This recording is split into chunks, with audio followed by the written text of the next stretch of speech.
The technique used to create the highlights in those leaves? Masking fluid. I'll be using a bottle of masking fluid, a masking fluid applicator tool, and masking fluid eraser.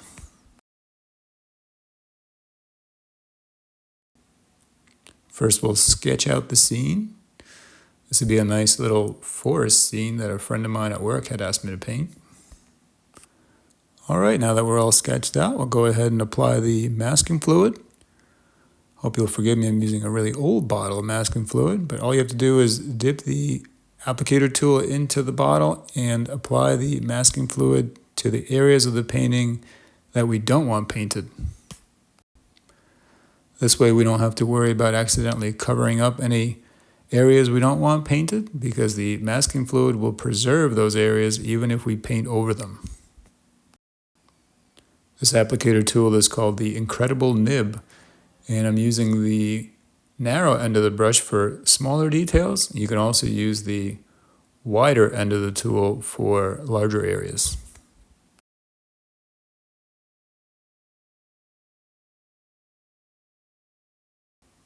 Okay, and now I'll demonstrate that we can paint over the masking fluid and it'll still preserve the white paper underneath.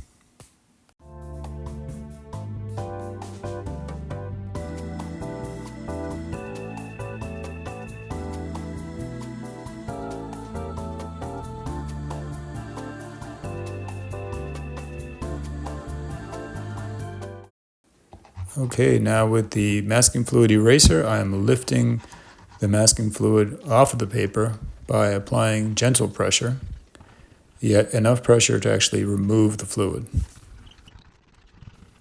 Yes, sometimes this can take a few minutes. Usually I just feel around with my hand just in case I've missed any masking fluid. It's easy enough to pick up to the touch. And in any areas that I do find, I just simply run them over with the eraser.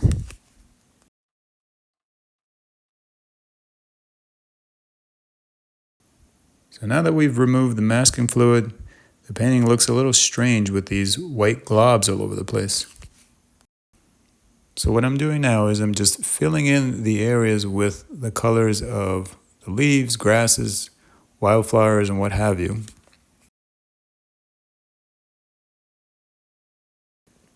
And now I'm going to make the areas that left behind by the masking fluid smaller by painting in shapes of leaves, but leaving some of the areas be light so that those areas can be catching light and to create the effect that we were originally going for.